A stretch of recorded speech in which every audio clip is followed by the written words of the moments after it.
Hi అండి.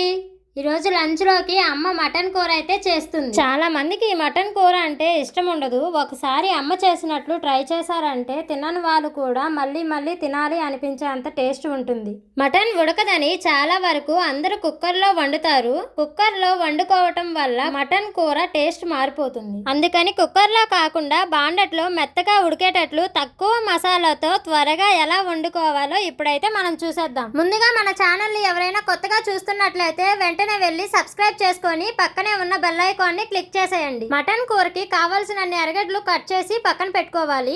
అమ్మ అయితే టమాటాలు వేయడం లేదు. మీకు నచ్చితే వేసుకోండి, లేదంటే స్కిప్ చేసేయండి. కట్ చేసి పెట్టుకున్న ఎర్రగడ్డల్ని మరీ మెత్తగా కాకుండా మీడియం గా మిక్సీకి పట్టుకోవాలి. ఇప్పుడైతే అమ్మ పెద్దవిగా ఉన్న మటన్ ముక్కల్ని చిన్న ముక్కలుగా కట్ చేసి పక్కన పెట్టుకుంది. ఎందుకంటే ఉప్పు, కారం, పసుపు మటన్ ముక్కలకి పట్టుకుంటాయని మటన్ ని చిన్న ముక్కలుగా కట్ చేసి పెట్టుకుంది. చిన్న ముక్కలుగా కట్ చేసి పెట్టుకున్న మటన్ ముక్కల్ని 2-3 సార్లు బాగా కడుక్కోవాలి. ఇప్పుడైతే కూర కోసం బాండట్లో కావాల్సినంత నూనె వేసుకొని ఆవాలు, జీలకర్ర, దాల్చిన చెక్క, లవంగాలు వేసుకోవాలి. లవంగాల్ని నూనెలో వేసుకునే ముందు కొంచెం దంచుకొని వేసుకోవాలి, లేదంటే లవంగాలు నూనెలో వేయగానే ఎగిరిపోతాయి.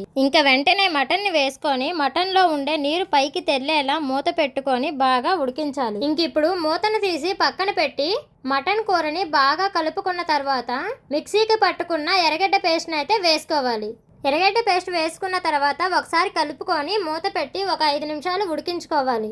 ఎర్రగడ్డ పేస్ట్ వేసుకున్న వెంటనే అల్లం తెల్లగడ్డ పేస్ట్ వేస్తే అడుగు మాడిపోతుందని ఒక 50% ఉడికిపోయాక రుచికి సరిపడా సాల్ట్, కొంచెం పసుపు వేసుకొని కలుపుకున్న తర్వాత ఫ్రెష్గా ఇంట్లో అప్పుడే చేసి పెట్టుకున్న అల్లం తెల్లగడ్డ పేస్ట్ వేసి ఒకసారి కలుపుకోవాలి.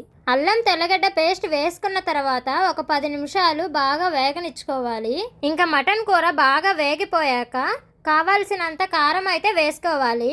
మటన్ కూర కాబట్టి కొంచెం ఎక్కువగా కారం ఉంటే బాగుంటుంది టేస్ట్గా. అమ్మ రోజు కూరల్లో వేసే కారం కంటే ఈరోజు కొంచెం ఎక్కువగానే వేసింది. స్మెల్ అయితే అద్దిరిపోతుందండి. అమ్మ కూరను కలుపుతూ ఉంటే అక్కడ తినేయాలి అన్నంత టేస్ట్గా అయితే ఉంది. మా అమ్మ ఈ మటన్ కూరే కాదు, నాన్ వెజ్ ఏ కూర అయినా సరే సూపర్గా చేస్తుంది.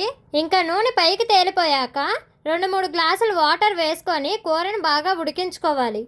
కూరని దించేస్తామనే ముందల కడిగి పెట్టుకున్న కొత్తిమీరని వేసుకోవాలి. ఇంతేనండి, ఎంతో టేస్టీగా అండ్ త్వరగా మటన్ కూరని అమ్మ అయితే రెడీ చేసేసింది. అమ్మ చేసినట్లు మీరు కూడా ఒకసారి ట్రై చేయండి. మీకు ఎలా వచ్చిందో మాకైతే కామెంట్ చేసేయండి. Okay, bye bye.